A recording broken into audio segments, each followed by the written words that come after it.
एक बोट है, सपोज ये एक बोट है, ओके।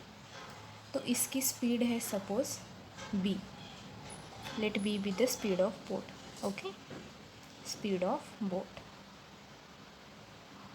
सपोज ये बोट किसी रिवर में फ्लो कर रही है और इस रिवर की स्पीड है सपोज, ये स्ट्रीम है सपोज, और उसकी स्पीड है s be the speed of stream, okay. Then suppose ये b बोट है जिसकी स्पीड b है और ये स्ट्रीम है जिसकी स्पीड s है। Then at what velocity this boat travels, okay. तो हमें पता करना है अगर ये बोट स्ट्रीम के फ्लो के साथ मूव कर रही है तो इसकी स्पीड क्या होगी। तो सपोज़ ये स्ट्रीम भी इसी दिशा में फ्लो कर रहा है और ये बोट भी इसी दिशा में मूव कर रहा है, तो वो जो स्पीड आएगी वो होगी डाउन स्ट्रीम स्पीड। क्या है उसका नाम? डाउन स्ट्रीम स्पीड, जिसकी वैल्यू आती है boat speed of boat plus speed of stream, okay. But in second case suppose stream की डायरेक्शन ये है और बोट की डायरेक्शन रिवर्स है, ओके। तो स्ट्रीम की डायरेक्शन और बोट की डायरेक्शन अगर अपोजिट हो गई तो तो उस स्पीड को बोलते हैं upstream speed, upstream speed, okay. तो इसकी वैल्यू क्या आती है? Boat speed, speed of boat minus speed of stream, okay. तो हमें क्वेश्चन में ये सारे वर्ड्स देखने को मिलेंगे। तो down stream speed is equals to boat stream plus speed of stream, and upstream speed is equals to boat stream minus stream speed of stream, ठीक है। तो ये वाले फॉर्मूले से सपोज डाउन स्ट्रीम को हम डिनोट करते हैं ds और अपस्ट्रीम को हम डिनोट करते हैं us, ठीक है।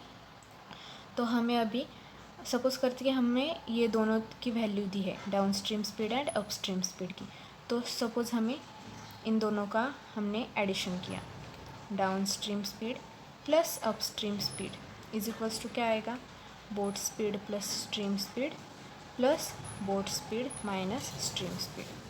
तो इसकी वैल्यू आएगी 2 इंटू बोट स्ट्रीम, तो down stream speed plus upstream speed, okay. तो बोट स्पीड ऑफ बोट क्या आएगी? Half into down stream speed plus upstream speed, ठीक है।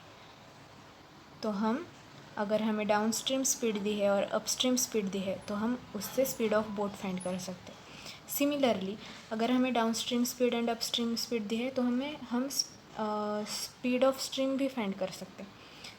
सेम तरीके से अगर हमने डाउन स्ट्रीम स्पीड को माइनस किया, अपस्ट्रीम स्पीड को डाउन स्ट्रीम स्पीड में से माइनस किया, तो हमारी वैल्यू क्या आएगी? Boat speed plus speed of stream minus boat stream plus speed of stream, इसलिए क्या आएगी? Downstream minus upstream is equals to 2 into speed of stream, therefore speed of stream आएगी half into down stream minus upstream, okay. तो ये दोनों फॉर्मूले हमें questions में यूज़ करने, ठीक है। तो ये सब बेसिक है बोट्स एंड स्ट्रीम्स का। तो हम अभी इसके ऊपर क्वेश्चंस देखेंगे, ठीक है। तो देखते हैं हमारा पहला question, the speed of a boat when travelling down stream is 32 kilometre per hour, okay. तो हमारी स्पीड दी है, डाउन स्ट्रीम स्पीड दी है 32 kilometre per hour, whereas when travelling up stream it is 28 kilometre per hour. तो ये दी है हमारी अपस्ट्रीम स्पीड, ठीक है। Then what is the speed of the boat in still water and the speed of the stream, okay. तो still water में हमारे बोट की स्पीड फाइंड करनी है। तो अभी हमने फॉर्मूले देखे कि हमें दिया क्या दिया है? Down stream speed is equals to क्या है? 32 kilometre per hour, okay. And upstream speed दी है 28 किलोमीटर पर आवर, ओके। तो अभी हम स्पीड ऑफ बोट फाइंड कर सकते हैं। Speed of boat is equals to half into down stream speed plus upstream speed, okay. तो इससे हम अभी फाइंड कर सकते हैं हाफ इंटू 32 प्लस 28, तो स्पीड ऑफ बोट आ गई 30 किलोमीटर पर आवर, ओके। तो अभी हम स्पीड ऑफ जो स्पीड ऑफ स्ट्रीम है, स्पीड ऑफ स्ट्रीम, तो हम दो तरीके से फाइंड कर सकते हैं. हमारा फॉर्मूला भी है half into down stream speed plus minus upstream speed. ये इससे भी हम फाइंड कर सकते हैं. बट हमें और एक मालूम है कि जो हमारी डाउन स्ट्रीम स्पीड होती है वो क्या होती है, speed of boat plus speed of stream. तो हमें फाइंड क्या करना है, यही फाइंड करना है. इसलिए डाउन स्ट्रीम स्पीड क्या है 32 is equal to speed of boat हमने फाइंड की है 30 plus speed of stream. Therefore speed of stream क्या आ गई 2 किलोमीटर पर आवर. ओके, तो ये आ गया हमारा आंसर. देखा आपने, बहुत ही इजी तरीका है. तो अभी हम हमारा नेक्स्ट क्वेश्चन देखते हैं. ओके, क्या दिया है इसमें, the speed of motor boat is that of the current of water is 36:5. Okay, इसका मतलब हमें रेशो दिया है. किसका किसका रेशो दिया है, speed of motor boat to speed of current of water मतलब स्पीड ऑफ स्ट्रीम. तो B/S का रेशो हमें दिया है 36:5. The boat goes along with the current in 5 hours 10 minutes. तो हमारा टाइम दिया है down stream along with current मतलब डाउन स्ट्रीम स्पीड जब हमारी होगी तब का टाइम इज इक्वल्स टू क्या दिया है 5 hours 10 minutes. Okay, how much time will it take to come back. तो हमें वापस आने का मतलब अपस्ट्रीम जो होगी तो उसका टाइम हमें पूछा है. तो देखा आपने, आपको क्वेश्चन तो समझ में आ गया. ओके, तो हमने बहुत ही बेसिक में देखा था, अगर डिस्टेंस कांस्टेंट है, डिस्टेंस अगर कांस्टेंट है तो हमें रेशो क्या हम ले सकते हैं कि speed of first upon speed of second is equals to time of second upon time of first. Okay, ये हमने सबसे पहली बेसिक चीज़ देखी थी टाइम स्पीड एंड डिस्टेंस में. ठीक है, तो अभी देखिए डाउन स्ट्रीम स्पीड की टाइम दी है हमें. ठीक है, तो लेटेस्ट एज्यूम करते हैं कि बी स्पीड ऑफ बोट है 36x. Okay, and speed of stream है 5x. ओके, तो डाउन स्ट्रीम स्पीड क्या आ गई, तो डाउन स्ट्रीम स्पीड बताइए आप. डाउन स्ट्रीम स्पीड आ गई 36x प्लस 5x. ओके, मतलब boat stream plus boat speed of boat plus speed of stream. तो ये आ गई 36 प्लस 5 41x.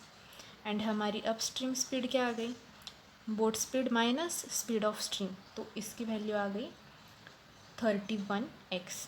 ओके, तो अगर हमने इसका रेशो लिया डाउन स्ट्रीम स्पीड का ratio down stream speed by upstream speed, तो हमारा डिस्टेंस कांस्टेंट है and speed is inversely proportional to time. Therefore upstream speed का टाइम क्या आ गया, अपस्ट्रीम स्पीड का टाइम हमें फाइंड करना है. इसका मतलब T2 हमें फाइंड करना है एंड T1 दिया है 5 hours 10 minutes. ओके, तो अगर इसको पूरे आवर्स में कन्वर्ट करना है तो क्या आएगा 5 10/60.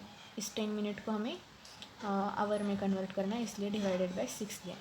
तो 5 × 1/6. ओके, तो इसकी वैल्यू अभी हम देखते हैं. T2 इज इक्वल्स टू क्या आ गया, x तो कट हो गया, 41 × 5 × 1/6 डिवाइडेड बाय 31. ओके, तो ये क्या आ गया, ये आ गया 31/6 × 41. Okay, divided by 31. ये कैंसिल हो गया, तो T2 की वैल्यू आ गई 41/6. तो इसकी वैल्यू आती है 6 × 5/6. ओके, तो ये आ गया हमारा अपस्ट्रीम स्पीड का टाइम.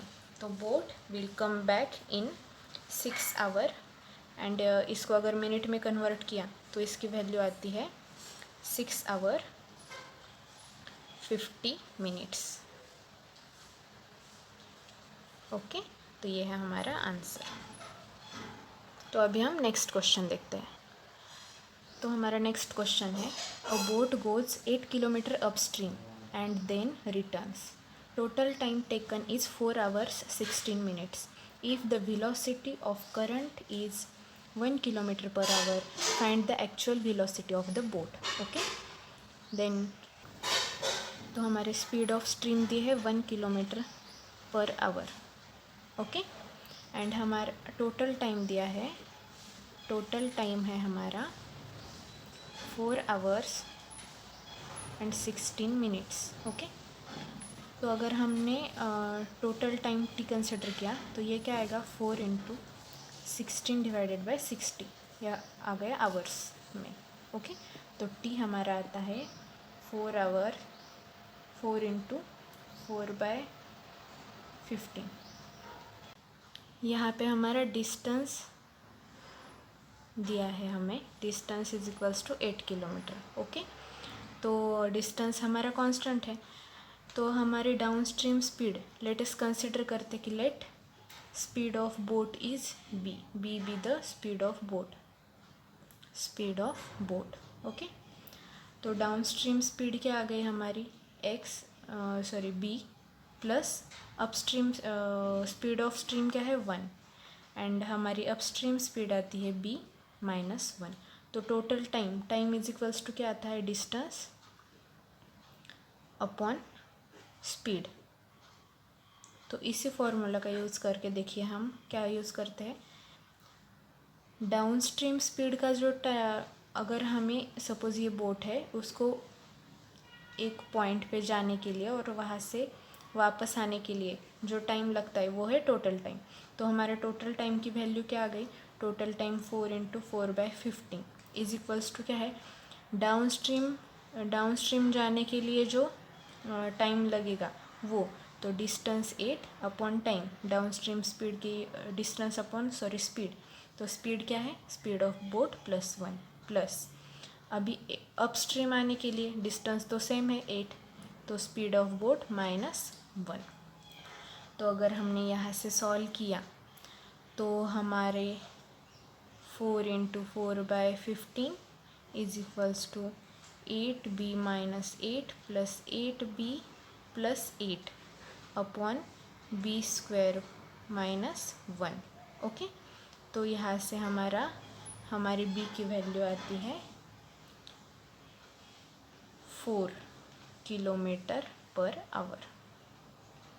ओके, तो ये आ गया हमारा आंसर. हमें क्वेश्चन में ही पूछा था कि find the actual velocity of the boat, तो this is the actual velocity of the boat. Okay, तो आई होप कि आपको बोट्स एंड स्ट्रीम ये टॉपिक बहुत अच्छे से समझ में आया हो.